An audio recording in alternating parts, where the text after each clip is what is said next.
Eu sei que você é um marceneiro muito bom e com uma tupia você consegue fazer um monte de coisa assim, ó, diferenciada. Mas fala aqui pra mim, quanto tempo que você levaria pra fazer um projeto assim?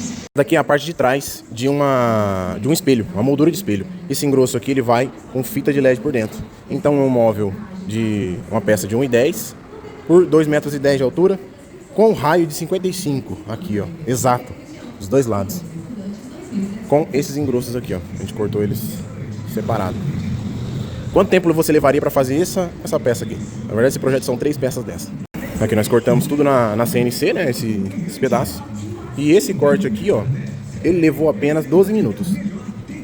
E essas peças aqui, ó, a estrutural, foram cortadas em 3 minutos cada um aqui na CNC. Deixe sua opinião aqui. A CNC, ela agiliza ou não agiliza o processo na marcenaria?